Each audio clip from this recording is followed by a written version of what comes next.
किसी ब्राह्मण और जिन की कहानी। एक बार की बात है।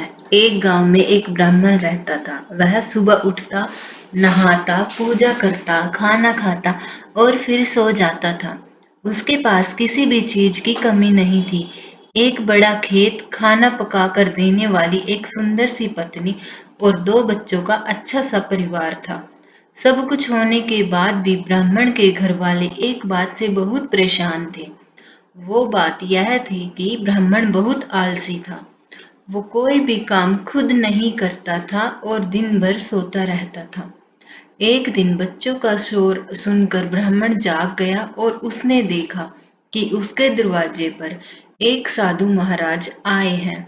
ब्राह्मण और उसकी पत्नी ने साधु महाराज का स्वागत किया और उन्हें भोजन कराया। भोजन के बाद ब्राह्मण ने साधु की खूब सेवा की। साधु महाराज उनकी सेवा से बहुत प्रसन्न हुए और उन्हें वरदान मांगने को कहा।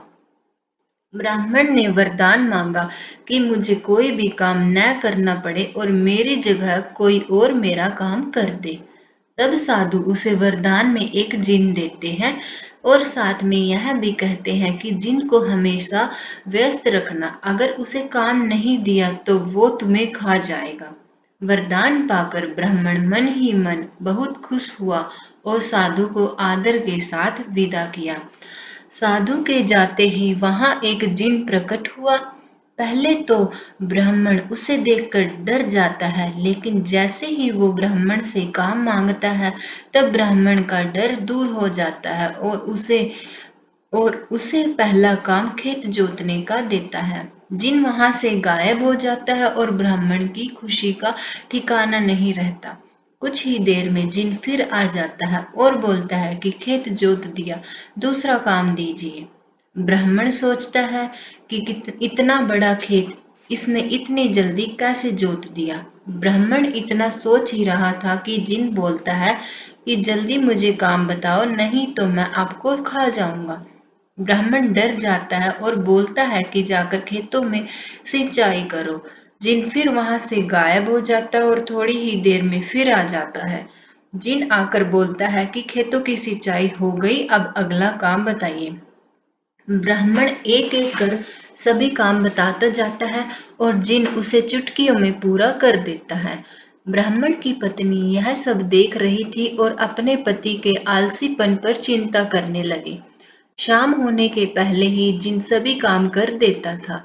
काम करने के बाद जिन ब्राह्मण के पास आ जाता और बोलता कि अगला काम बताइए, नहीं तो मैं आपको खा जाऊंगा।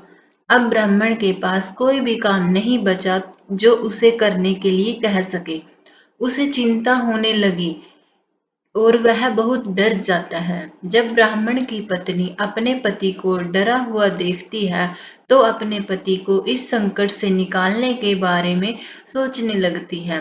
वह ब्राह्मण से बोलती है कि स्वामी, अगर आप मुझे वचन देंगे कि आप कभी आलस नहीं करेंगे और अपने सभी काम खुद करेंगे तो मैं इस जिन को काम दे सकती हूँ।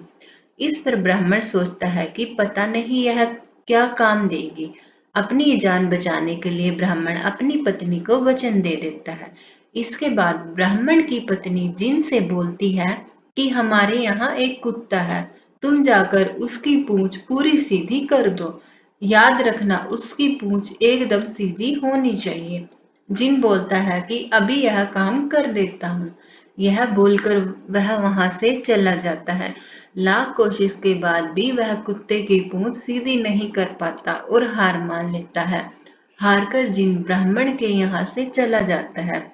उस दिन के बाद से ब्राह्मण अपने आलस को छोड़कर सभी काम करने लगता है और उसका परिवार खुशी खुशी रहने लगता है।